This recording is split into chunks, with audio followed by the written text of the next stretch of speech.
नमस्कार मित्रों, मैं पुनः हाजिर हूँ रंगे लखनऊ में आपके इस चैनल में एक और छोटा सा आप उसको कुछ भी नाम दे सकते हैं, नज़्म कह लें या शेर कह लें या कविता कह लें, जो भी है। मुझे इतना ज्ञान नहीं है, पर अपने भावनाओं को शब्दों में उतार लेना। मुझे याद आता है मेरे परनाना पंडित श्रीनाथ मिश्र जी की चंद पंक्तियाँ, पूरी तरह तो याद नहीं है, लेकिन उन्होंने अपनी कविताओं के बारे में कहा था कि शब्दों को पायलें पहनाना, शब्दों को पायलें पहनाना, शब्दों को नथ पहनाना, उसका श्रृंगार करना। ये भाव है, एग्जैक्ट मैं नहीं याद कर पा रहा हूँ, मैं किसी दिन वो ढूंढ के आपको सुनाऊंगा। ये कवि करता है कि शब्दों का श्रृंगार करता है, जैसे किसी स्त्री को नथ पहनाना, पायल पहनाना और तमाम गहने पहनाना, वो उसकी सौंदर्य को और बढ़ा देती है, शब्दों को सौंदर्य प्रदान करता है।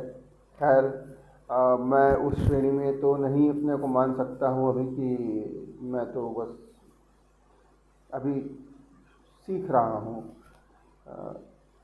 परंतु प्रेरणा मेरी वही है। तो खैर, ज़्यादा लेक्चर न झाड़ते हुए, मैं क्षमा करिएगा, मैं कभी कभी बेलौस बातें कह देता हूँ, और क्योंकि मैं लखनवी हूँ तो लखनवियों की अंदाज़ है कि बातों को बेलौस कह दो। शर्माने की, घबराने की कोई बात नहीं है। आप भी मेरे हैं, हम भी आपके हैं। तो प्रस्तुत है। सपने तो इतने थे कि थैले में भी समा न पाए, सपने तो इतने थे कि थैले में भी समा न पाए। वो दर्द, वो आह, वो सर्द गर्म की उलझने। सपने तो इतने थे कि थैले में भी समा न पाए। वो दर्द, वो आह, वो सर्द गर्म की उलझने, हाकिम भी दबा न पाए। वो सर्द गर्म की उलझने, पता नहीं हाकिम भी दबा न पाए। जैसे रोड की सरहदें, सड़क जैसे रोड की सरहदें बंद होती हैं रेल के आने पर, गेट बंद हो जाते हैं जब ट्रेन आती है। जैसे रोड की सरहदें बंद होती हैं रेल के आने पर, हम सरहदें बंद होते ही नज़्म को दबा न पाए। सरहदें तो बंद हो गई, पर नज़्म दब नहीं पाई।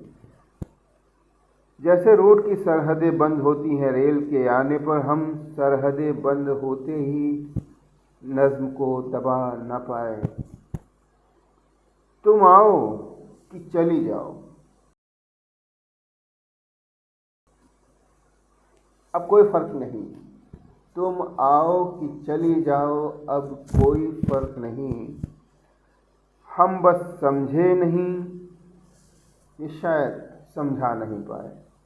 हम बस समझे नहीं, ये शायद समझा नहीं पाए।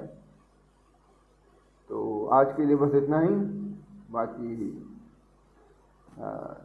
अगर आपको अच्छा लगे तो फिर वही सब, वही घुमा फिरा के जो पहले ये कहा था, समझ लीजिए फिर से वही सब कह दिया। और आशा है आप सब स्वस्थ होंगे, प्रसन्न होंगे, अपना ख्याल रख रहे होंगे। ये लाइन भी कहीं मैंने सुनी थी, वहीं से निकल गई। अपना ख्याल रखिए। वैसे तो हर कोई अपना ख्याल रखता है, अपना ही ख्याल रखता है देखा जाए तो फिलॉसफी के हिसाब से, परंतु वो विषय कभी और। तब तक के लिए नमस्कार, शुभ रात्रि।